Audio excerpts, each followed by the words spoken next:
Caster Jane, and welcome to the Hallie Caster Jane Show, where along with my partner in politics, veteran White House correspondent, and Time and Newsweek alum Matthew Cooper, we slice and dice all things politics, and some days, our lawmakers too.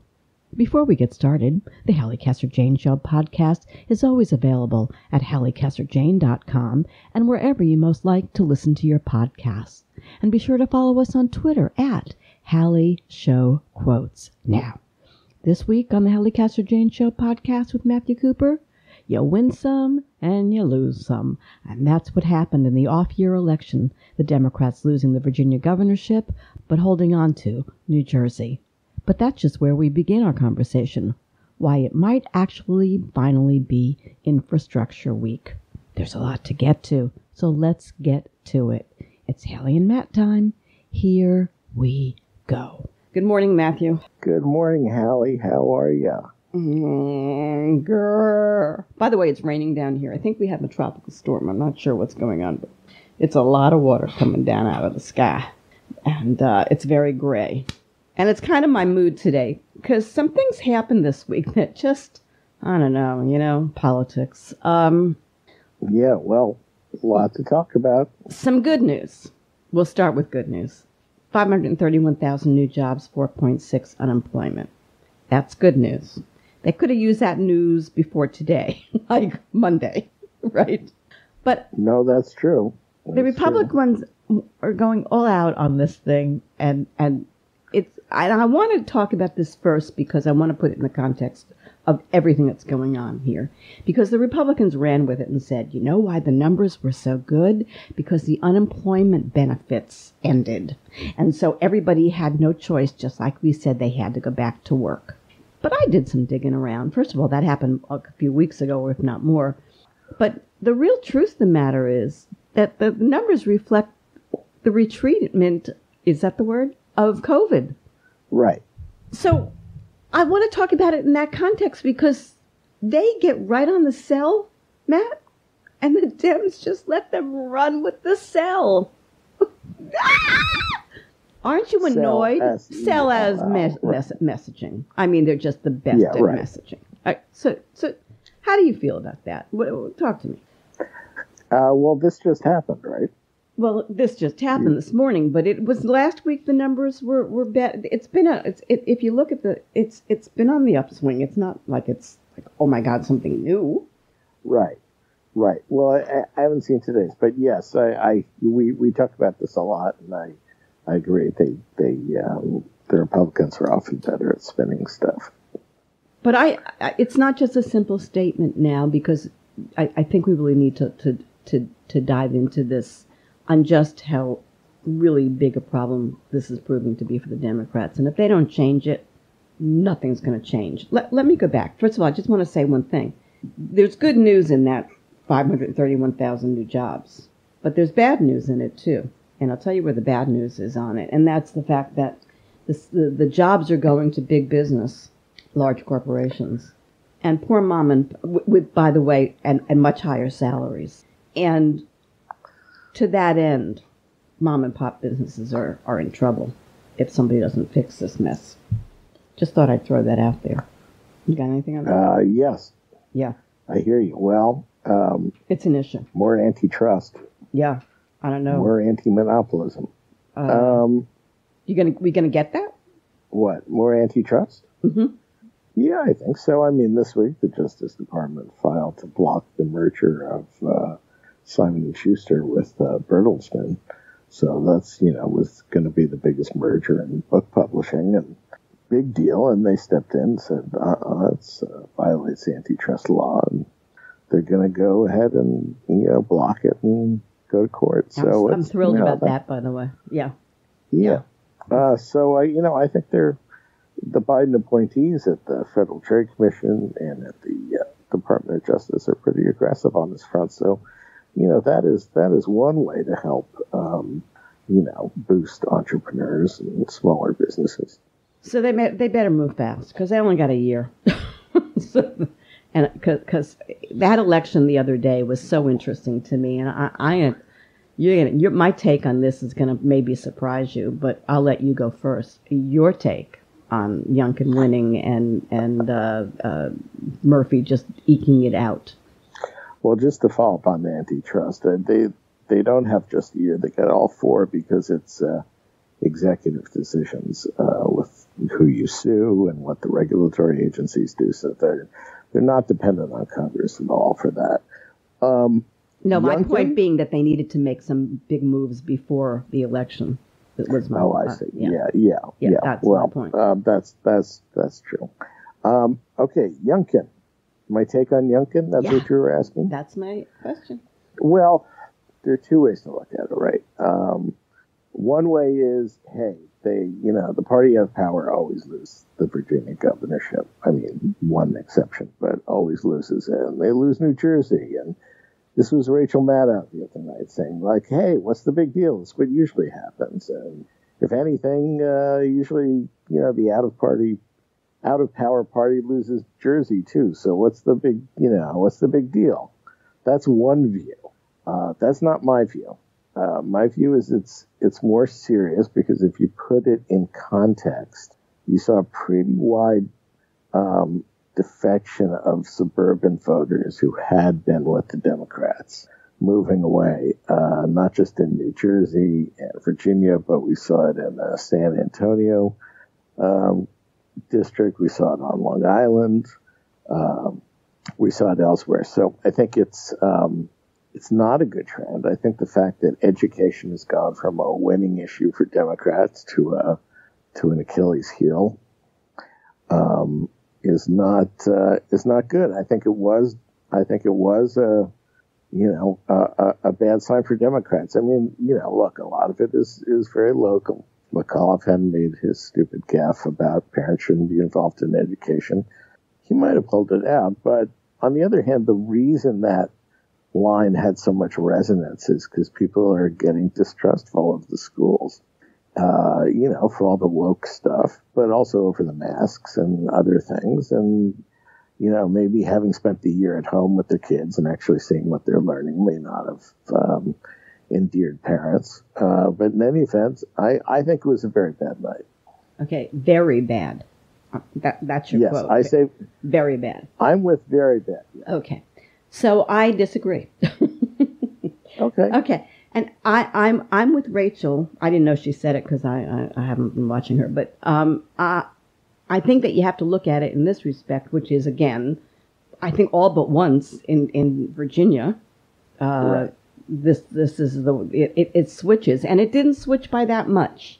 I agree with you where it switched wasn't the best news. But that is also, they went with Biden by 16, I think. In the Virginia suburbs, but his win wasn't that kind of large. It was a very much smaller percentage who switched, but they always switch anyway, so it was less of a switch than it could have been, which is why I think people were getting a little bit more hysterical than not. And in a year where you had this COVID thing and the parents are frustrated because they're home, who wants to be the ones to have to teach your kids or to have them under feet? The best parent, in that kind of environment. So I don't think it was, as bad as you think. I think it could have been so much much worse. And of course, in New Jersey, my home state, in your home state, a Democrat hasn't won re-election in 40 years. And right. And I think there were some surprises in that state too that were just totally weird. But I do say this, Matt. If you're gonna this goes to this critical race theory thing, which a lot of people don't even understand what it is. It's not being taught in public schools anywhere, maybe in private schools. I don't know, but anywhere. So you got an ill-informed voter again, but you also have it was critical race theory means bigotry and racism, and it's the dog whistle. I lived in Lousy County for 30 years. I can tell you, kiddo, that lives in Loudoun County. So does anti-Semitism, by the way. It lives all over America. People who are racist don't even think they are. But if you start playing that card, Trump taught us, just do it. And people respond. it concerns me that that's still the underbelly of all of our politics in suburbia, and it upsets me because it's so easily triggered. And here's where we are, and so I'm on the side. If it's Rachel, then I'm on the side of Rachel because I don't think it was bad, but I do think we have a problem that we need to address in this country. That's showing up, among white voters. And the black vote didn't come out either. I'm going to talk about that because that's the black women who saved Biden were the ones who didn't show up off your election. Yeah, I hear you. Well, I have a couple of thoughts on critical race theory. I mean, one is, it's an obscure academic legal movement that's somewhat heterodox about race and the law that started in the 70s. And there's no question that nobody is reading the Harvard Law professor Derek Bell, one of the movement's founders, in elementary school. That's obviously it's not taught in school. It's become a shorthand for a kind of, woke racialism in public school curricula. And that, I think, is a somewhat more legitimate concern. Now, did Youngkin demagogue on race? Did he milk it? Sure, I think he did. That doesn't mean there's not a problem there either. Both things can be true.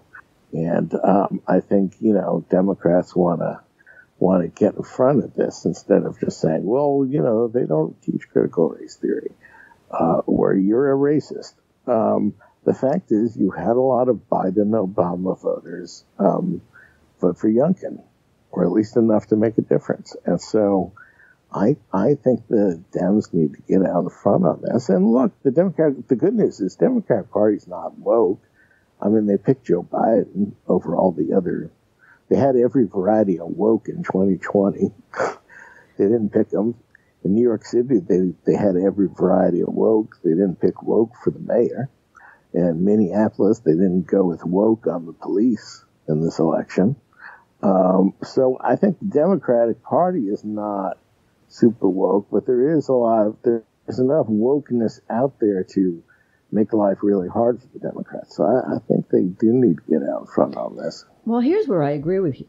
There is a problem with the Democrats and public schools. It's a big problem. It's a really big problem in the South, but it's also because the Republicans want to privatize American schools. And so wherever they get into power, that's their game now. That's what they're trying to do. You should see what's going on down here and the kind of crap that, on these, what do they call those special new schools that are, what, charters? Yeah, I mean, that's the game here. And basically what it is segregation. It's changing where you can send your kids to school. And down here you have people actually moving so they can get themselves into the right school system because, it's like it was back in the 60s in a way. It's by district and who's in the school system. But I do think the Democrats have a party with the union and the kind of way that they, and the power that the union has over the curriculum and over, So I do think there's an issue there because it is kind of a scary thing for a lot of parents, particularly in states like this where you have so many areas of people of color that become segregated schools, if you will. So I do think I agree with you there. I think that's a problem, and I don't know how they get around it because I think they are wanting to do the unions are trying to do something that may not be going over with a lot of parents. White parents. The unions don't like the charter schools. No, of course not. I don't like charter schools. I think it's I do. I think they've had they're not all great, and it's not universally great, but I think pedagogically they've had good results, and they've kept a lot of whites in the system. I mean, you would have a significantly more white flight in especially a lot of urban areas without the charter schools. So I think they've annoyed the teachers' unions, but I think it's basically been a good trend. Look, I think, whatever differences you and I have. I do think we agree there's an education problem for Democrats, which used to be a winning. Yeah, I agree. Used to be a winning issue for Dems. Yeah, they could just say, oh, we're the party of like better schools, and that's not good when you're losing on that issue. So I hope they can kind of keep their act together. And I don't think they've caught up with the demands that are that parents are making. Parents see people aren't educated the way they used to be by generation. Well, there's that, right? They see that, yeah, and I think that's a big part of the problem. They really need to get it. Yeah, go ahead. Well, I was also going to say on the masking, the schools, and I don't totally blame them because the instructions have varied a lot from public health officials, but, I mean, sometimes the kids have to be masked, sometimes they don't. They're masking 4-year-olds who aren't really at No, not down. COVID. No, I don't, no. You got a governor like Ron DeSantis who says no masks, period, end of conversation, and the parents are freaked out because they've got... Right. Well, that's a terrible position. But that's happening. That's not just in Florida. He's the one who's getting all the press. I mean, you're getting that wherever there's a Republican governor, for God's sakes. But, no, I think that's terrible. But still, there is a middle ground between DeSantis's idiocy and mask your nursery school kids. Well, see, I disagree because I know stories where kids have come home. I know somebody. I know not a superintendent. What's the assistant superintendent in a school here in town who I spoke to, whose 5-year-old. I want to be accurate. I think it was 5. She was in kindergarten. Came home with COVID and gave it to the grandmother because kids don't get it necessarily, but they carry it. Which is why, thank goodness, they're starting to get their shots today. Hello. How young do they have to be to get the shot? I mean, Right. Well, also, they probably kept kids at home longer than they needed to, leaving aside the mask question. I mean, did kids need to be out an entire year? I know you sound. Now you sound like Bill Maher, who on Real Time. Did you see him last week? No. He went on his riff, and I love him to death. But sometimes he goes off into like La La Land, and I'm like, okay, what's this? You even had COVID after you had the shot, but he was like, it's over. Get over it. There's no more COVID. Stop acting. Yeah. Yada yada yada. Well, that's not what I'm saying. But no, I know, but that's what you have to be so careful in all of this. I think we're in agreement. There's a lot of parental frustration with the schools. Well, I think there's a lot of frustration with. Can you imagine having 3 school-age kids home for a year that you have to take care of and teach? Yeah. That's going to send anybody into, if you're not the teacher type. Right. I mean, ostensibly they are being taught, but that's been the problem with learning at home for young kids or even older kids. It's not worked very well, right? They've all lost ground. Well, there's the educational aspect of it. That there's also the emotional toll it takes on everybody to be in the same house 24/7. Absolutely. I mean, absolutely. That's what I was referring to because I think I would kill out myself. On the socialization. Yeah. I'm just saying part of the skepticism of the public schools is that, is where the policy is about keeping the kids at home. And, again, I don't totally blame the schools, but listen, it did lead to parental frustration. It's a complex issue. There's no question about it. And when they did put the kids back in school down here, COVID went mad. You saw what happened over the summer, and that totally, a lot of it came from mainstreaming people back into the workplace, into whatever in Florida. So who knows what the answer is to that. I want to talk to you about this. This is kind of, they keep talking about elitist Dems. I don't get that because here they are hammering out a bill to put money into the middle class and the lower class and take it away from. How did the Democrats become elitist? Could you, other than Joe Manchin and his yacht and his Maserati, could you explain that to me? I don't get that. Well, this has been a thing with the Republicans, right, since the phrase limousine liberal was coined against John Lindsay in the 70s. It's, because they are economic royalists, the Republicans, turn to other things and say, oh, you're an elitist, you're Hollywood, you're the media, you're a snob. Oh, you look down on people. Oh, you're this and that. And, it's just it's a desperate ploy. But they got away with something that's not legitimate. That's my point. I agree. It's a canard, but Dems. I don't think Dems help themselves when they use phrases like Latinx and communities of color and sort of kind of use a language nobody understands. And well, then that gets into wokeness. Doesn't that get into wokeness? Doesn't that get into James Carville's argument? I think they leave themselves open to the elite charge. But I don't see it as elite, unless you mean. And let me clarify that. Maybe you can help me with this. If elite means the way they think the leadership looks down on the plebes, maybe there's something there. We know better, and we can bring you black folks and you Hispanics and Latinx into the world, on them better. If that's what they're talking about, it doesn't make sense to me. Sorry, just. Yeah, I know where you're coming from. I mean, I think that is part of the Republican disingenuous critique, but the problem is Dems keep giving them a little stuff to work with, and well, because there is. Let me take. According to Pew, only 3% of Hispanics use the phrase Latinx. It's just not popular. It sounds like it sounds like an ad for Kleenex to me, with somebody list. But a fairly rarefied group of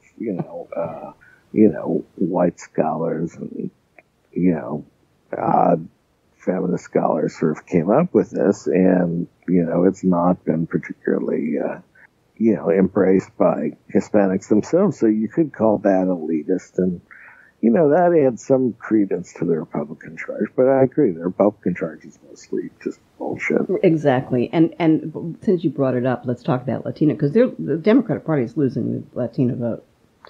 Yes. And that's a serious, serious problem. Yeah. Well, I think these, I don't know why.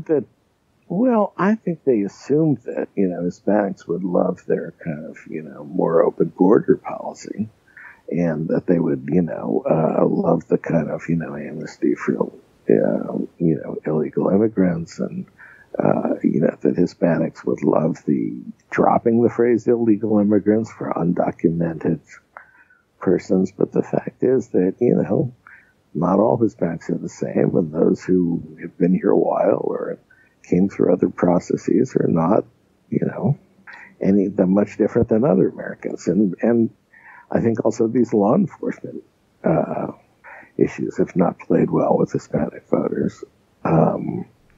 So you saw more Hispanic drop-off in this election, just like in 2020, where it had terrible effects for Democrats. They lost seats in South Florida, and they hemorrhaged Hispanic votes in the Bronx, of all places. So, well, let me tell you a little bit about here's a problem for the Democrats.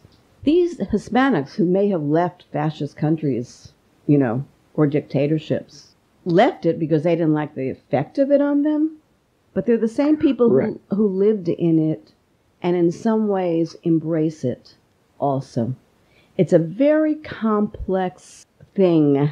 I wish I could come up with a better word than thing. Yeah. But having lived in that world, let me explain to you. And some of it has to do with the Catholic Church, by the way. That tells them that you must, and I've written about this and gotten in trouble for it, and probably will now for saying it. But the Catholic Church encourages a certain meekness.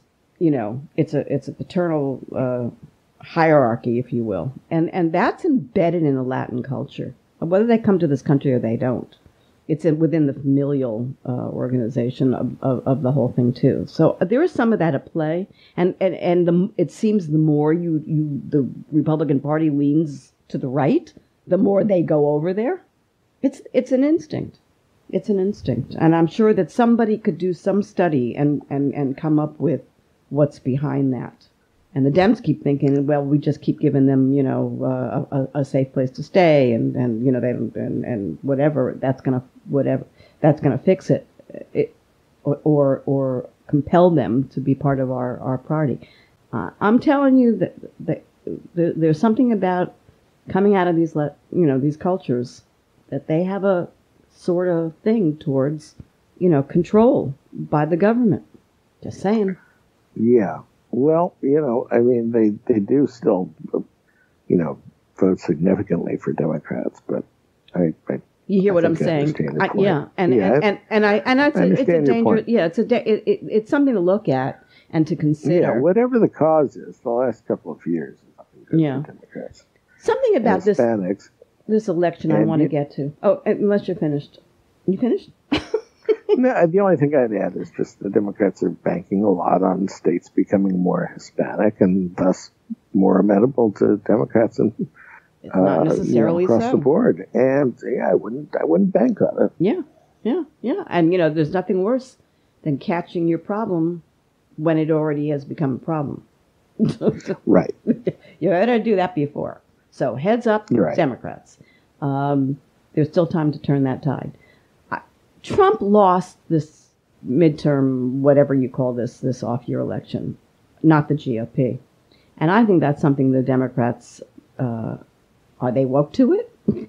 I think the question is really, are Republicans woke to it? Did they realize they don't really need Trump, right? Like his people will come out anyway just to own the libs and to, because they hate Biden, they hate the libs. Mm-hmm. And they hate Nancy. So they don't really need Trump to fire them up.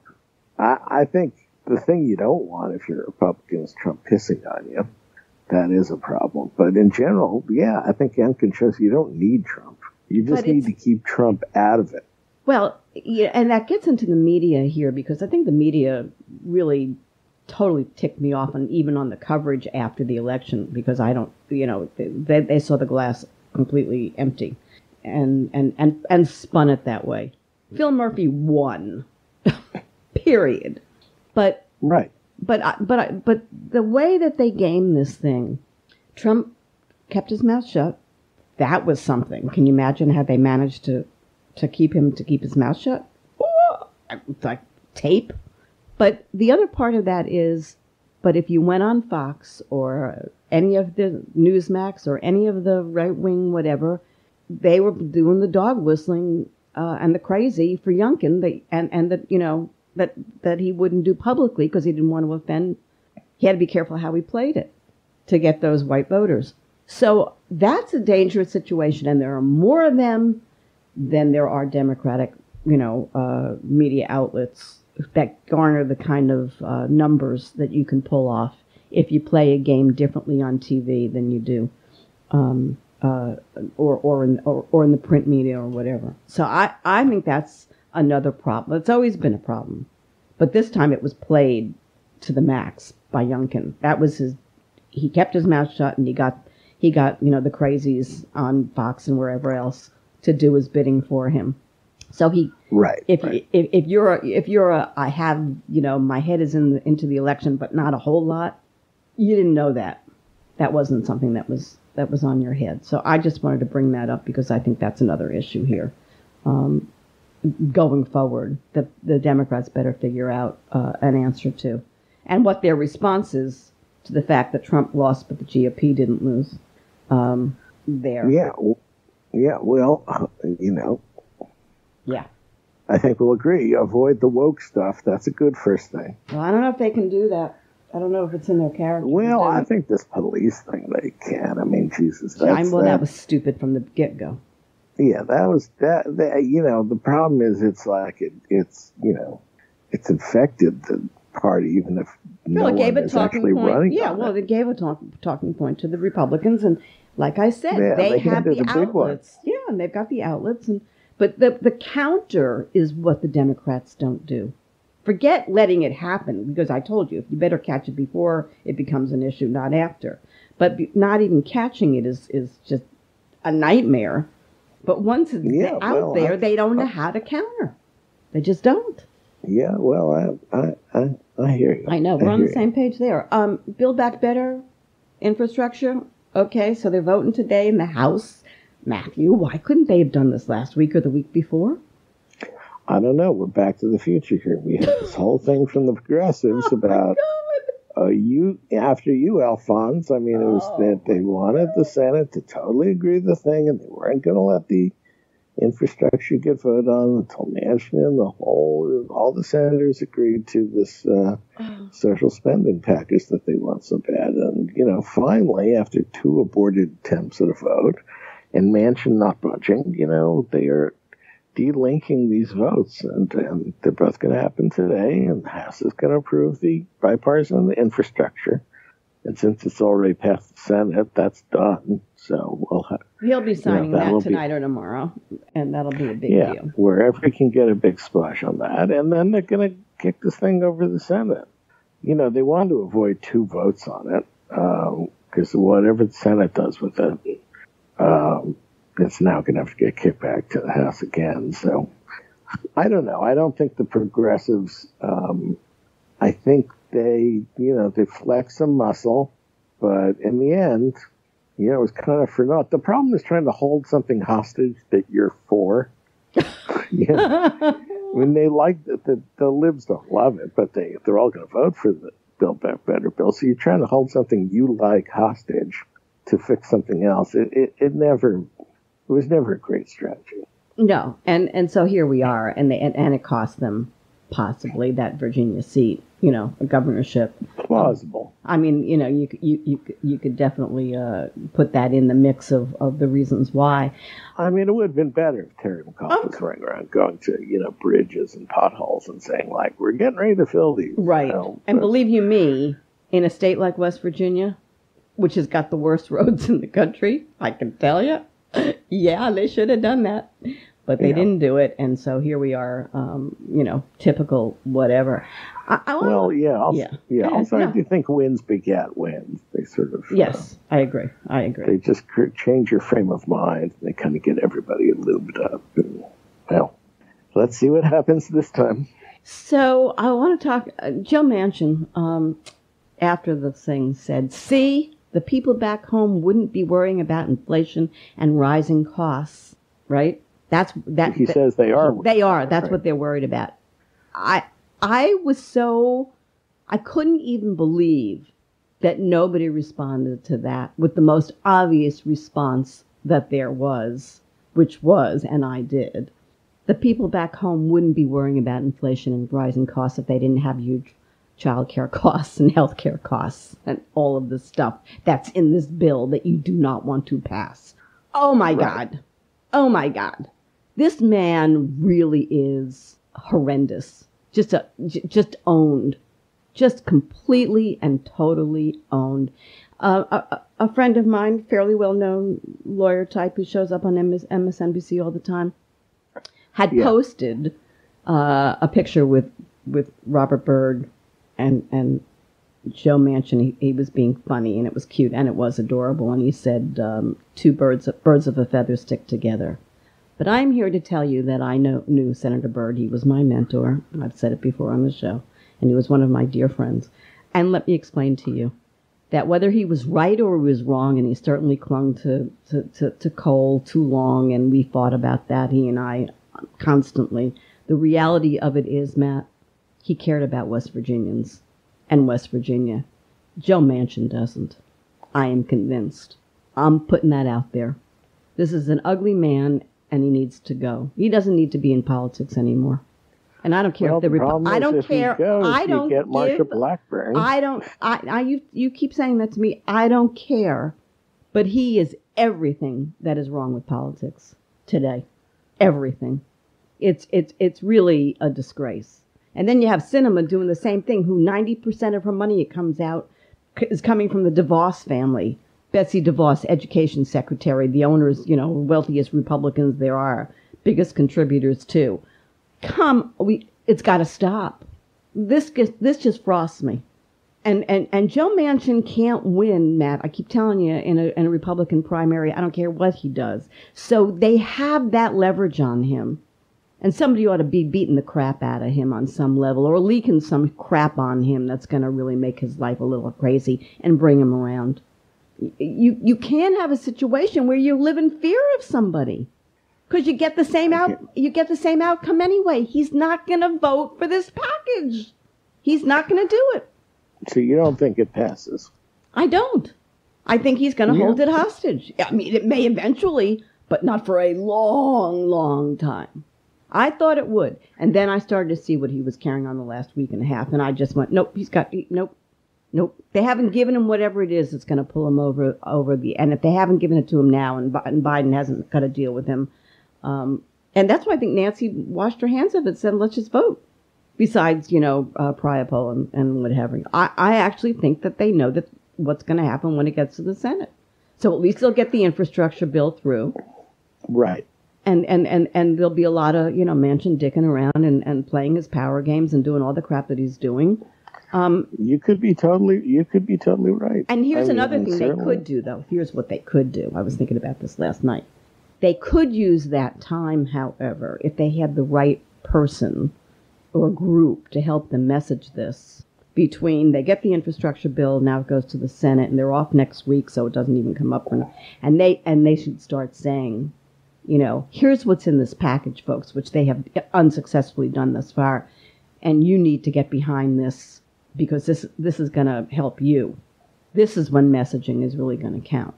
And maybe they can swing Manchin. Because I think Sinema's kind of come around.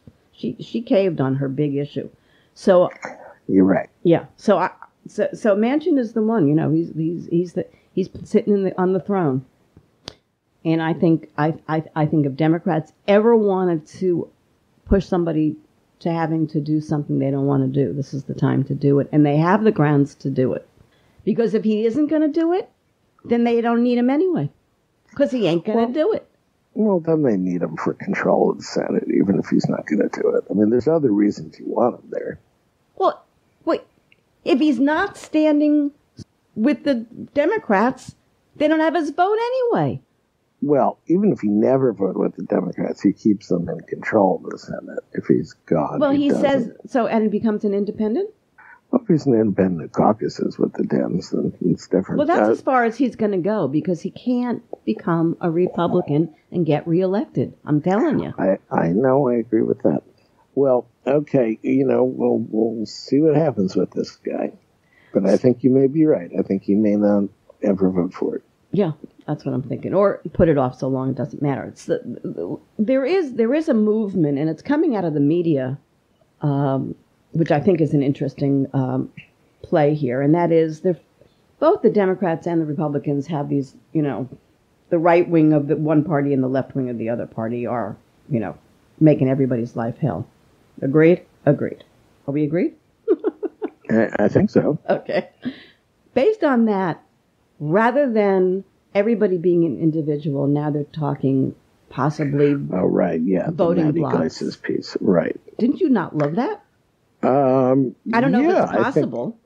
Hard to see it, people really breaking from their tribes and doing this, but this suggested that the closest thing to moderates in both parties just break away and form their own bloc, which would make them decisive and set the agenda rather than just, reacting to it. Right. Yeah, I thought, except for one problem. I don't know if you look at them, if they're really all, do you put Susan Collins in as a moderate? Because I think she's a moderate, and I think she's a right-winger in sheep's clothing myself, but hey. Yeah, I think there's still a lot of distance between all those people. I mean, Mitt Romney doesn't want to spend money, but Michael Bennet does. Yeah, it's an interesting... I don't think they're that, You don't think they're that close together? Collins and Murkowski are pro-choice, but Romney certainly isn't. I mean, I think there's a fair amount of difference here that they're just not going to get. You might have been able to do this at a different time, but right now there's just too much distance, I think, for it to work. But well, I got to say, I think it was the most interesting thing I read all week. So it was intriguing. It was definitely intriguing. Okay, so Biden went to the G20. Any progress on climate change? Well, I don't know. They made some commitments. We'll see if they keep them up. I think his methane thing was good. Well, I think that when Manchin went off that day, that was announced, it was warning him not to do that. How do you like that? Because that is all about coal and West Virginia. And it really hampers the coal miners. Is coal a methane Yes, thing? I thought it was more fracking. Nope, coal.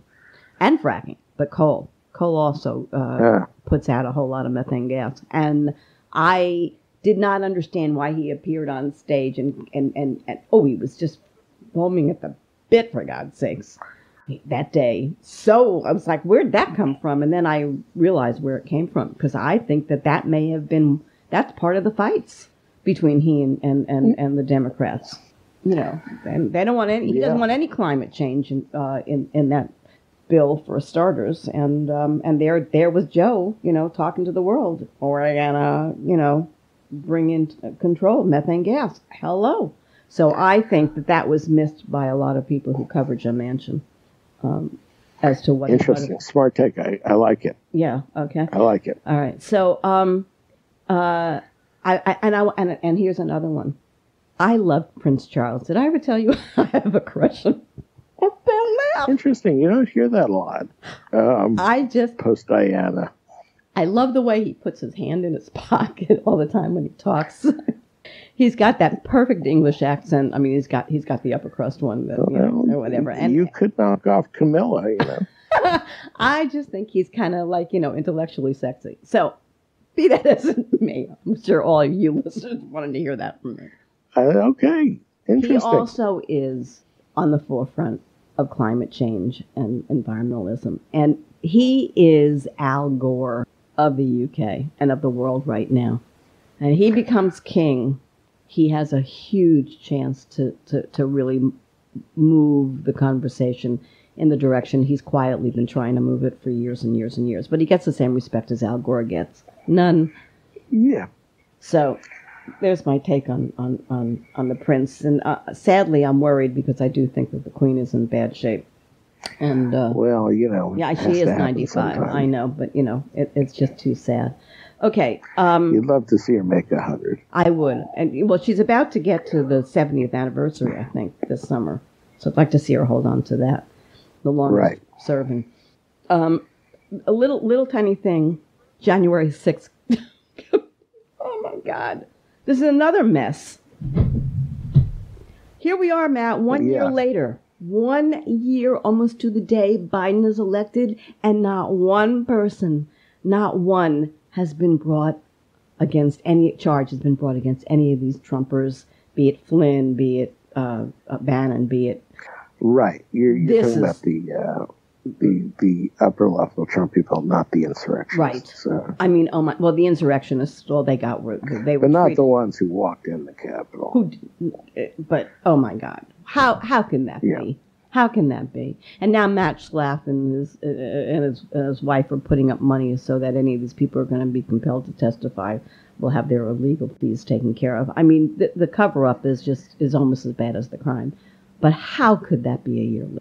This really is concerning, and I'm really. So you better take over the mic, because I'm going to start to go off, and you don't want to hear me go off. Yeah, well, I guess they're going to issue more subpoenas soon, so that'll be interesting. I know you're upset they haven't cuffed anyone yet. Cuffed anybody? But the subpoenas the subpoenas that they're supposedly going to issue are not high-level people, from what I heard this morning. Right. It's just but they got some people singing, so I think it's going to be interesting to see what they're finding, what they're hearing. And how is it that this is not happening in public? Why is this not an open hearing? You I think that's a good point. How? Yeah, I mean, you want it to have an educational function. You want it to have a political function. I mean, what do you mean educational? Political. These big. Oh, my voice is going up to the moon. Let me bring it back down. Jeffrey Clark is supposedly testifying today behind closed doors. Yeah. Now, what do you make of the Steele dossier thing? I think this filthy, dirty witch hunt stuff. No, I think it's Trump peeing on everybody. His guy is in control of this. Yeah, Durham. Right. I mean, this is Trump. I say peeing, and I don't. There's a reason I use that word. I mean, I don't think anything upset Trump more than anything than the P tapes that came out of the dossier. Nothing. That's the only. He goes back to that every chance he gets, because it's it's true, obviously, and he's freaked that anybody knows that about him. But I mean, for God's sakes, what are we talking about here? I mean, this is clearly, this is a witch hunt. They were going to get, do whatever. And I frankly don't understand. Oh boy, I don't understand some of this. This Danchenko, 5 separate counts of making false statements to the FBI. Come on, whenever you get somebody for making false statements against the FBI, that's kind of a weird deal. Well, it's what they do. It's with Scooter Libby and Martha Stewart. Right. And, well, it's when that when they play that game. But there was a former prosecutor, some guy named Brett Tolman. You know who he is? Explained on Fox and Friends how this is connected to the Clintons. Right. That's where they're going with this. Right? You got it. Right. It was all a Clinton idea. Yep. They gave it to her, but it was her idea after it was done. I mean, so today at the funeral, by the way, Bill isn't going to be there because he's not feeling so well, apparently, still. And I know that she is there. But this is all in preparation for the crazy old, it's the Clintons and the Democratic Party, and we're back to where we started. Because they're going to play Hillary and Bill if they can, just to add to their whatever. I think this is this is bad. This is bad. And this is another one, Matt, where, the Dems own everything here. You want to explain to me why the hell they're in charge of the committee. They're handling it all wrong. Because it goes back we've talked about this. Right. It just goes back to January 6th. I just can't bear it. I can't bear it. By the way, Mark Meadows was going to be held in contempt, and where is he? Right. Well, they've got all these guys. But they said 2 weeks ago that he was being held in contempt. They were going to hold him in contempt. Right. Doesn't this make you crazy? Doesn't this just make you crazy? It does. But it does. But I try. I would have. I live here. I would have a coronary if I got crazy over everything. But I do think this is at the core of all of it, because if they can take Trump out on this. And my theory on you get rid of Trump or Dems have no chance. This is at the core. This can't be allowed to stand with no repercussions. It just can't. But I'm feeling like, Matt, okay? I'm feeling like, and understand what I'm about to say here, okay? I understand what you're saying. I'm feeling like the coup is still going on. And the committee is allowing the coup to stay on. And certainly Merrick Garland, who has done nothing about this. Zero, nada, zilch. Right. I'm going on too long about this. Am I losing you? No, you're fine. I understand where you're coming from. Yeah, so I really think this is the problem. This is kind of the stamp for everything that's wrong and not being handled. All right, I'll get off of it and we'll go to COVID. Yeah, we're moving towards the end. We got to hit everything. COVID. Now, I noticed when Trump was president, you began every episode by saying what the death count was, that it was a record high, but you're not doing that anymore. Even though we hit a big mark this week. What was the big mark? 750,000. But most of those deaths occurred under Trump and because of Trump. The reason it's not front and center is because I think it is retreating in the zeitgeist of the political conversation that we're having, rightly or wrongly, all right, just because the deaths are down. However, that's what I wanted to talk to you about. I told you that Bill Maher said it's over. It's not over. It's far from over. Unfortunately, the kids are going back to school with vaccines. That's a good thing for those who are. Doesn't look like a whole lot of parents are going for the vaccine for their kids so quickly. Pfizer this morning announced that there's an anti-COVID pill that's 89% effective in keeping you out of the hospital if, God forbid, you get it. By January, because of this new mandate that Joe came up with, there's going to be most of Americans workers are going to be vaxxed. Required. Yeah, so that's the good news. Here's the bad news. You see what's going on in Europe? In Germany? Yeah, it's spiking again. Big time spiking. And up in some states up in the north here, I brought this up last week, I think, where they're very heavily vaccinated, and it's spiking again, too. I don't know how many it's killing, but it's spiking. So there's a cyclical thing to this, but there's talk about another variant out there. I'm concerned. Possible. I mean, people go indoors for the winter. The thing spreads more easily. And how effective is the medicine to it all? If it's a flu, like we have the flu, and you don't, although more people die from the flu yearly, but I don't know, it's a mess. Okay, voting rights bill. Did you get your booster, Hallie? Did you get I didn't. Booster? I didn't. I knew you were going to ask me that. I didn't.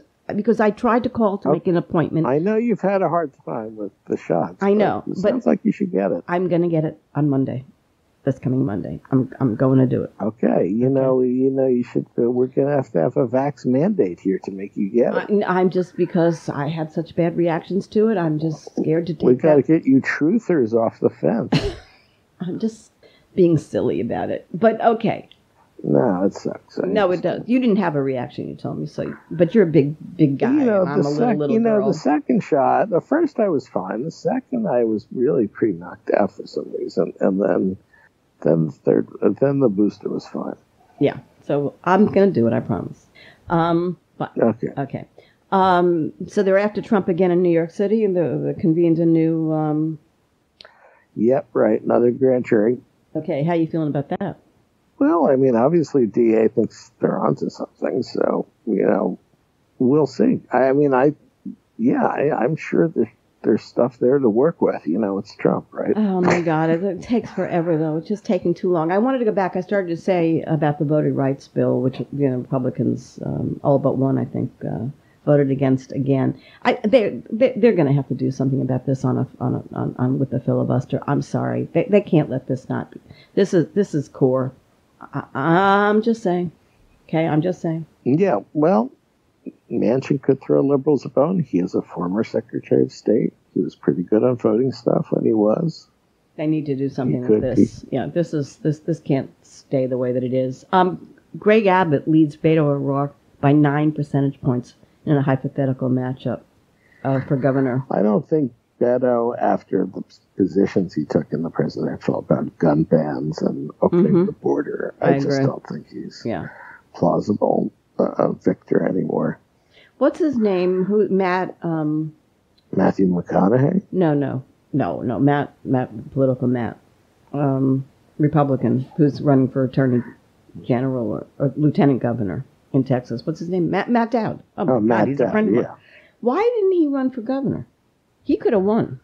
Well, I don't know. He probably just assumed, Patrick was an easier mark. The guy's both corrupt and more of a wingnut than Abbott. You can be more of a wingnut than Abbott? I don't know. Oh, look, Abbott's got 2 fairly serious candidates from the right because he didn't send the whole Texas Rangers to the border, and they think he's not. I mean, Abbott's got it from the right. They're nuts down there. It's like the friggin' Old West down there, isn't it? Well, I gotta say, I feel like the Republican Party there is, it's not George W. Bush's party. Oh, my God, no. I mean, not by any stretch of the imagination. I wanted to bring up the cost of gas. I'm just going to say gasp. And OPEC isn't willing to open the floodgates, but I said to you last week, I think that's got to do with the Trumps and the son-in-law. There is something brewing down here. I don't know if I wanted to find out whether it was on your radar. This thing with Ron DeSantis and the University of Florida professors who were muzzled about. Yeah, right. This could be big. You have any thoughts on this? Did I? Let me explain it. 3 University of Florida professors were muzzled over anti-voting testimony because the state's now starting to get into that anti-voting crap. That's a no-no. And it turns out the direction apparently came from DeSantis, the governor. And now the accreditation community is getting involved in it because they don't want professors told that they can't testify. And University of Florida, blah, blah, blah, blah, blah. Yeah, well, DeSantis, he never fails to disappoint. He's the gift that keeps on giving. But he doesn't. He keeps on winning. So today the Democratic committee said they're not giving any money to the governor's race down here. Well, that's not smart. I don't get it. You can't win. Demings can't win unless you're playing hard in the governor's race too. You know. I just, out of all the people in all the world, they can't find somebody to run for governor who could actually give this duty, really, a run for his money. One of the people whoever Gillum beat in the primary last time. I don't remember who that was. Yeah, that was like Bob Graham's daughter or something. Oh, yeah. No, she took a job. She's not interested. All right. Well, what about the ag secretary? She's running and she doesn't have it. I'm telling you, she doesn't have it. She's running for governor? Yeah. She and Chris. Well, Chris is like Chris. Oh, well, Chris. No, Chris, honey, right? he is the biggest yawn in the world. He is like a yawn. And that yawn up against the Bullvant, who is Ron DeSantis, forget about it, buddy. Not going to happen. Yeah, you need to get that guy Wexler back, you know. Oh, he was weird. Someone who's kind of a loudmouth, you know. The guy who's the congressman from Fort Lauderdale, the Jew, what's his name? Deutsch. He is adorable, and he gets people just love him. It needs to be somebody like that. Just saying. Well, if they kick Stephanie Murphy out of the party, you know. Pictures of Ivana Trump were shown yesterday where her young fourth husband, who they were divorced for years, died unceremoniously at a very young age, 49, 59, something like that. And they showed pictures of her. She looked like she's dying. She looked like the old woman in the shoe. Yeah, that's too bad. That is too bad, because she was a feisty, incredible lady. We leave on this note. Yes, dear. Unless you have something more than else you have. No. Okay, then we're leaving on daylight savings time. And here's why we're leaving on daylight savings time. Because even daylight savings time is becoming a huge argument in Congress. Right. Marco Rubio I don't want daylight. Well, I think he may be right about that. I think it does have a bad effect on the body, and it was instituted to save. It was supposed to save energy and make it safer for school buses. It didn't really do any of the things. I'm not sure we need it. It's crazy how late the sun comes up, you know. Listen, the only reason I like it is because, here there is too much sun. After living in Florida for a while, you just go that, the days are much longer here than they are for you guys. Shades. The days just go on and on and on and on and on and on and on, and so, it's kind of like nice to have it get dark a little earlier while you're awake. Well, I understand. That's just one of the crazy things. Anyway, it just something else to fight about, because what else do they do in Congress? Exactly. We'll fight about clocks. Yeah, let's do that. Okay. So what do you think was our Fox theme News for the week? Separate time. What was our theme for the week? Are we done now? No, I'm asking you a question. What do you think was the theme of the week? Oh, our theme for the week was Mr. Youngkin goes to Richmond. No, I don't want it to be that. I'm not giving him that. I'm not going to give him that, because who cares about Richmond anyway? So did Mr. Davis. I don't know. It's interesting. It was a strange week. We say that every week, but every week is a strange week in politics. Maybe that's the theme. Another strange week in politics. Nice to talk to you. See you next week. Works for me. Okay, bye. Bye. Thank you for tuning in to the Helicaster Jane Show, a production of Resec LLC. The Helicaster Jane Show posts new podcasts Wednesdays, 3 p.m. Eastern, and is available at helicasterjane.com and on all your favorite apps. Be sure to visit us on Apple Podcasts, Spotify, Google Podcasts, and follow me on Twitter at The Hallie CJ Show. Until next time, this is Helicaster Jane.